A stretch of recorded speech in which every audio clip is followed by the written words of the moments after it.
But this is the ideal of the modern times. And to learn a little bit, if someone cannot follow my English, please note down, we can discuss at any time. Wonderfully, Dr. Biswas has already mentioned, described these pictures. Apart from landscape paintings, Buddhism has developed to a very lofty level with the image of Buddha. The image of Buddha, as all of you know, was born in India. Nobody disputes that, though it was a problem some 1 or 2 centuries back. So that image of Buddha was born originally, these basic techniques were taken from the Shilpakars, from the community of craftsmen who were inheriting that tradition and that capacity to produce murtis of devas or devis or any kind of murti from generation to generation. Now, when these techniques were taken by monks who were expected to leave the qualities that they wanted to infuse in the image of Buddha, the result was simply outstanding. For that reason, Swami Vivekananda told, I have not seen anything like the development of art that happened in our country, in India, during the Buddhistic period. With the passing of time, Buddhism developed a kind of science to produce the image of Buddha. Dr. Vivas talked a bit about that. This making a canon to produce one image has the advantage that wherever the tradition goes, however far the culture, however the situation of the artist of that play, carries the basics, the essence of the tradition. And in fact, the image of Buddha had done this throughout Asia. I wanted to finish this session with what Dr. Vivas also discussed. For Sister Nivedita, this is one of the greatest accomplishments of the image of Buddha that it happened in Baradpur temple. We come now to Christian art, Christian sacred art. To understand Christian sacred art, we have to take 3 main periods. You will ask, why not to analyze Buddhism or Indian art in periods? Why only Christianity? There is one very interesting point. If you see all the art of Taoism, Buddhism, India, or Hinduism, or Islam even, except for one point that I will mention, there is a kind of philosophical unit behind all the art from its origin till now. But in Christianity, this didn't happen. The center, the spiritual center, or the institutional center of Christianity moved to 3 different places. And these different places have an original culture that were totally different from one each other. I mean, talking of African means North African, Middle Eastern, and Europe. So we have to take 3 periods. First of all, we will talk about the earlier Christians. The early Christians, particularly, I'm going to talk of Coptic art. They were people that didn't have worldly power. They were people somehow persecuted. They had to paint in humble churches, humble monasteries, in the wall. So very little, unfortunately, very little of that art was preserved. What you are going to see are recently restored paintings that were found in a monastery of the founding father of Christian monasticism of this century in Egypt, in the Sinai desert. Monasticism here also has defined much of the art of the early Christians. And this spirituality, that intense approach to sadhana that the early Christians had as any new spiritual movement, were also reflected in the techniques. Which kind of techniques they were using? Let us mention only 3. First of all, they were using very humble kind of colors taken from stones or from earth. And though they were vivid, they were somehow not glossy. Also, the wide open eyes that we can discuss if it is coming from Asia or from where, but the wide open eyes that are not looking to make contact with your eyes, but they are trying to make contact with your soul. This is particular of a kind of a spiritual vision. We will see that they started to develop what is called reverse or inverse perspective. It has the effect of pushing the image towards you. The Roman use of perspective is a little more noise, absolutely mathematical. It represents the real world. In a Roman art, you enter into the picture as if it were a window. Coptic art brings the image to you. This is what happened in mystical visions. What they were living, what they were experiencing, that they reproduce in art. The faces, the face of Mother Mary, joyful, the Jesus inside her, and please note the tacto mudra, the influence of art of Asia. Here also we have Jesus in tacto mudra with a book. You can see this animism or different kind of things that afterwards did not appear in Christian sacred art. Scholars on sacred art consider that the only real spiritual or sacred art of Christianity was during this period. What came later was not at all original, it was taken from different traditions. You know, and with all respect to all of you, the words of pundits or the words of scholars sometimes have to be toned down a little with the impetus or with the attempt to fix one idea, and sometimes go a little extreme. I think we have to consider everything according to context and according to period. We pass now to the second period in Christian art, that is the Byzantine period. Now we found Christianity in the center of a big empire with a lot of power. The art is represented with different kind of materials, not those humble colors, but more durable materials like mosaic or gold, plenty of gold, to recreate the divine light, golden divine light. And we see that Jesus or many of the saints don't have those wide open eyes with that mystic intensity. Those mudras have changed. Well, we have now in the Byzantine period a kind of great religious art, but probably not so spiritual for many. Kings start to appear in the paintings, or this is mosaic, of course, in the artistic productions. The joyful face is going away. Anyhow, it has become great religious art. We don't know, we can discuss if really spiritual.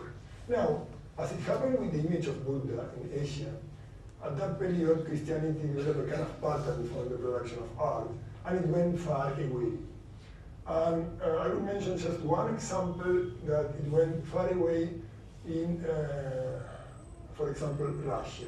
It is probably the most prominent example. Russia was born in the 9th, 10th century of this era, and it has gathered very different kind of people, very different ethnic groups. Emotionally, with their basic religion, they could bring them all together and keep them and give an idea of nation, an idea of religion. And in that process, Byzantine art has played a tremendous role. And the art that was born at that time was Constantinople was the center. Now it was shifted to some other places, one of them Russia, and again slowly recovered its spiritual intensity. This is one icon, just one word about the icon. It's the most representative icon of Russia. It's Our Lady of Vladimir. It was painted by one artist brought from Constantinople. Strictly speaking, icons are not considered sacred art in the sense that the spiritual power of the art is not coming from the very art, it's not coming from the techniques, but it is coming from something external to it. Either the church or the basilica where this painting is placed, either the history attached to it, or because it made some miracle or something like that. But the spiritual power is not the art itself. For that reason, icon is not considered sacred art. Again, in a seminar on spirituality and art, I think that icons play a really important role in connecting the sadhaka with the divine. So we can discuss. I think that we have to mention them. And the Acme, the greatest achievement of icon paintings in Russia has been the renowned monk Andrei Rublev. Many of you may know. The paintings of Andrei Rublev are to the Russian people was the image of Rama with his brothers, and Sita and Hanuman are to the north belt of Hindi-speaking belt of India, or the Nyaneshwari is to the people of Maharashtra. There is a cultural and a religious identity with this kind of icons. He was, as records goes, of course, he was an extraordinary monk, really serious spiritual monk with wonderful artistic talents. It's a not common combination. We can now come now to the third period, that is the Renaissance. Scholars on sacred art say or affirm that there is nothing spiritual in that period of Christianity. Again, it is too much. We have to see things in context. The first thing we have to understand is that after the coming of Saint Francis of Assisi, the Christian Catholic Church has changed thoroughly. After him, the Christian Catholic Church has never been the same. God was no more represented as the authoritarian figure that judged people. Jesus was no more the God, but Jesus was more the man. And this drama, this dramatic part of the Christian history, it was also represented in art. We will see only one example, one piece of art by probably the most religious, or if you want, a spiritual artist of that period, that was Michelangelo. And the piece of art is sculpture in marble. It represents the Mother Mary holding in her lap the body of Jesus Christ taken from the cross. La Pietà is the Italian pity. 5 minutes.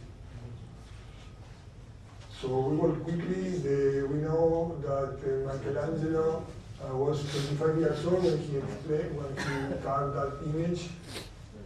It could develop a great amount of purity in the image of Mother Mary. He could take out all the pain of a woman that has lost her son, because that loss of a son is not a common loss.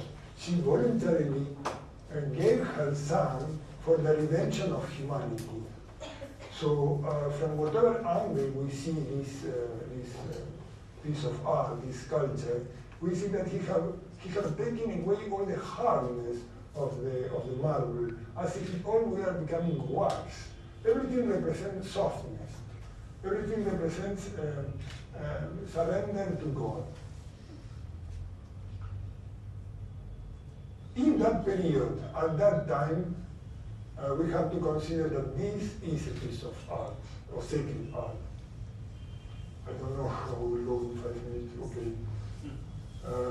We come now very quickly to Islamic art, because we have to keep things outside.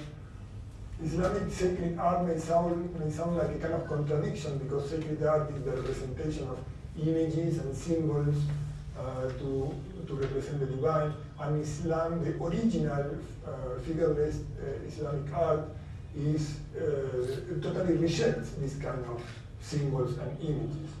But this absence of images in mosque have the power to eliminate any finite representation of that concept of God that is in Islam, that is an absolute, infinite entity or being of God. Yeah? And the positive side is that it creates a kind of suggestion of the presence of God in space. Space is the key word to understand sacred art. For that reason, Architecture has been, calligraphy of course also, but architecture has been the art of the Islamic world.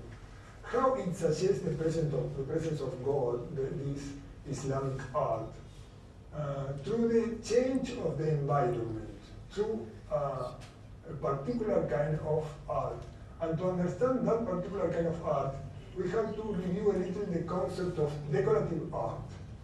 Like anyone who is in the fine arts, decorative art is considered a kind of inferior art or subordinate art.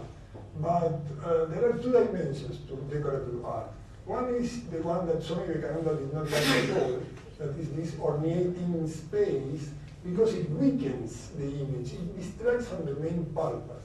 But there is another aspect of decorative art, that is when it is produced with very carefully planned geometrical designs. These designs try to follow the patterns of nature. I'm telling not nature, the patterns of nature, as trying to follow the artistic design of God. This is suggested in the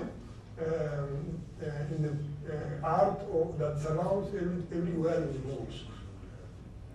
Now, as Islam was moving towards the East, it accepted figures. This is the only two main differences that break that unifying philosophy behind. The only restriction was that Allah cannot be represented, and the Prophet face also cannot be represented.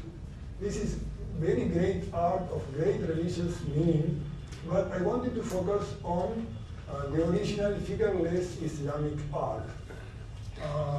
Swami Vivekananda saw one manuscript in Delhi. I wanted to finish this session with this. I'm not going to describe it, unfortunately. Swami Vivekananda saw one manuscript. I guess that most probably this is the manuscript that he saw. It is the famous Sahajan album that is now in the Metropolitan Museum of Art. It is extraordinary. It covers the whole of the Islamic world, and many Indian painters, Hindu painters, Islamic painters have gone through it. Please go through it. There is a lot of information about it.